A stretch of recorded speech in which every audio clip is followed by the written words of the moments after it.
looks good. I know. Make sure we find out the pitcher. Yep. And these guys need to know as soon as they can, you know what I mean? Yep. So they can get ready. We have Hurricanes head coach Gino DiMare. Gino, if you can please start with an opening statement, and then we'll go into questions.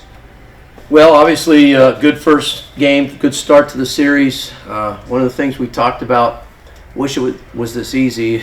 We talked about getting a lead early. We've been playing from behind, it seems like, so much in this season so far that it was nice to get some runs early and maybe get Liggs some more, confidence and more comfortable. And boy, he was extremely efficient. I mean, I'm looking at some of the numbers here. 52 pitches after 5 innings. He had a 5-pitch, a 7-pitch, a 5-pitch inning.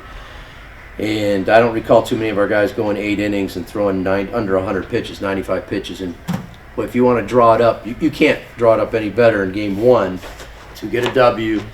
Basically have a complete game. We made some really nice plays defensively, hit some home runs, turned a couple double plays, pitched really well, and saved our bullpen for the remainder of the season, which is that's kind of the way you want to draw it up. So very, very pleased with the first game.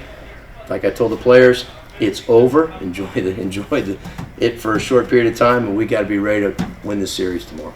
Gino, I know you just kind of mentioned it, but how big is it to have Carson go 8 in the first game of the series and save that bullpen? And you've been talking about your starters giving you guys lengthy appearances. Yeah, yeah, and especially the Friday guy, because if you go into your bullpen on a Friday and you still got Saturday and Sunday to go, you can't throw these guys every day. You can't do that. And so, probably one of the biggest things I've learned as a head coach is how you utilize your bullpen. You better be really smart in how you handle them. You can't abuse them, and you got to pick the right moments to put them in the game. And so, always trying to figure that out. This is an easy one. You didn't have to really worry about it, right? But you're right. It saves everybody, and so we're pleased with. I mean, the performance. 8 innings. That's a bonus. If you guys can give us 6, I always say 7's a bonus. My goodness, 8. That's in this day and age, you don't see a lot of that because there's so many strikeouts now. So many harder throwers. To strike people out takes a lot of pitches. You usually have to go deeper in the count. You have to throw more pitches to strike people out.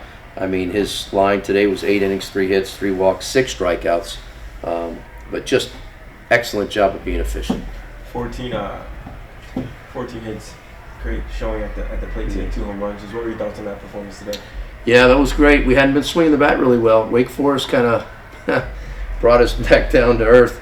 They have really good pitching, probably as good pitching as we've seen all year.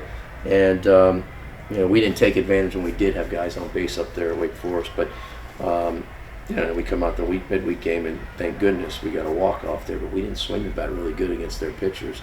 So it was nice to see. I know our offense is better than what they had shown.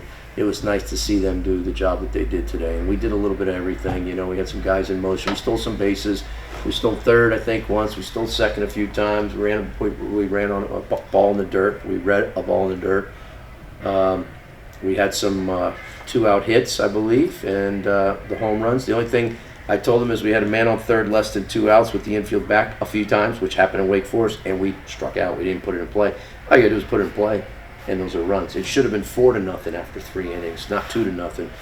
Now, that doesn't come into play in an 11-0 game, but it can and it will. Those will definitely. It came into play at Wake Forest. If we get those runs at Wake Forest, those are closer games if we pick them up. So those are things you just got to learn from. And then you pull Carson towards the end of the game. Were there any thoughts of leaving him in to complete the shutout? No, I think it was pretty. I think we had on our mind this was going to be his last inning in the 8th inning. There was no need to do that with the score the way it was. He got, my goodness, he ate up all those innings. So, no, I think it was just the right time to get him out of the game. Obviously, you guys have a great program. FSU had a great program. It's not often that getting 11-0 win over them. Just how nice is it, to get that kind of victory over them? It's nice. Yeah, it's nice.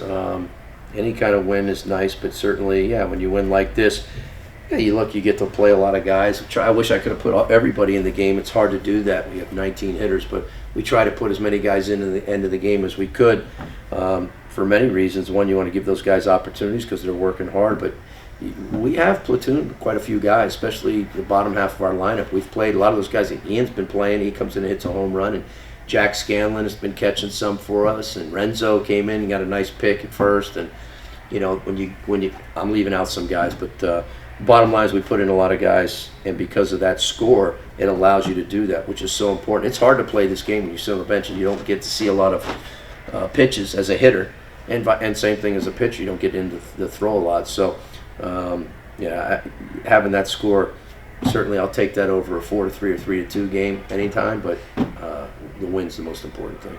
And then with Ian, you mentioned that him hitting that home run towards the end of the game. Just how sweet was that seeing him come to hit that laser? Yeah, I mean, that's big because, these guys are trying to fight to get back into the lineup. I always tell them they got to prove to me that they can get back in the lineup.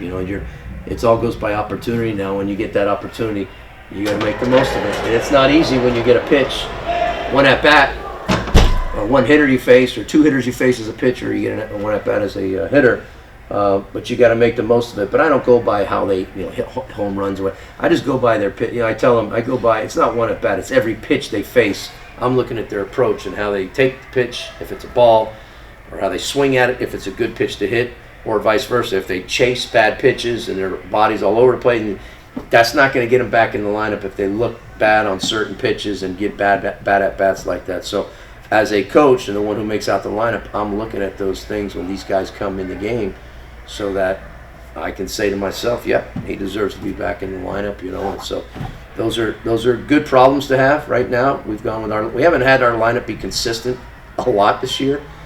I'm not sure how many games we've had the same lineup. Maybe early in the season we had it. I do think it's the same lineup the last 2 games, which is crazy to say. I don't know if we've had the same lineup 3, 4, 5 games in a row this year. I'd like to have some consistency in making out a lineup, so that's something we're looking for. And then my last question is, similar situation last year, you won the first game. Just what's it going to take for you guys to win the series, potentially sweep it, and what are going to be some keys for the next 2 games? Well, last year, if I remember, we won the first game and we played 45 minutes later in a doubleheader, and I don't know what happened there. That was one of the worst games we played all year. We were really bad. Everything, defensively, offensively, pitch, everything was bad. But good news, we don't have to play 45 minutes later, I guess. I don't know. Now we need more of the same. It all starts in the mound. We need Gage to be able to set the tone. I think the message will be the same. We want to try to get out on them early.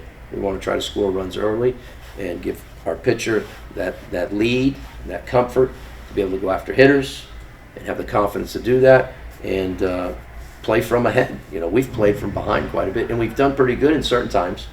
But don't want to. That's not the recipe for success to do that all the time. So I'd like to see us do the same thing where we come out and be aggressive and find ways to score runs and do a good job pitching. And we really beat them in all phases tonight. We out-pitched them, we out-hit them, we out-defended them. They had some problems in the defense department, and we took advantage of it, I think. And I would say on the base running side, we probably did a better job on the bases too. So that's when you do all that, you're going to win every game if you do all that, and that's what we did tonight. So hopefully we do more of the same. Thanks, Gino. Okay, thank you guys. Yep, thank you. Tough Red Sox start to the season, yeah.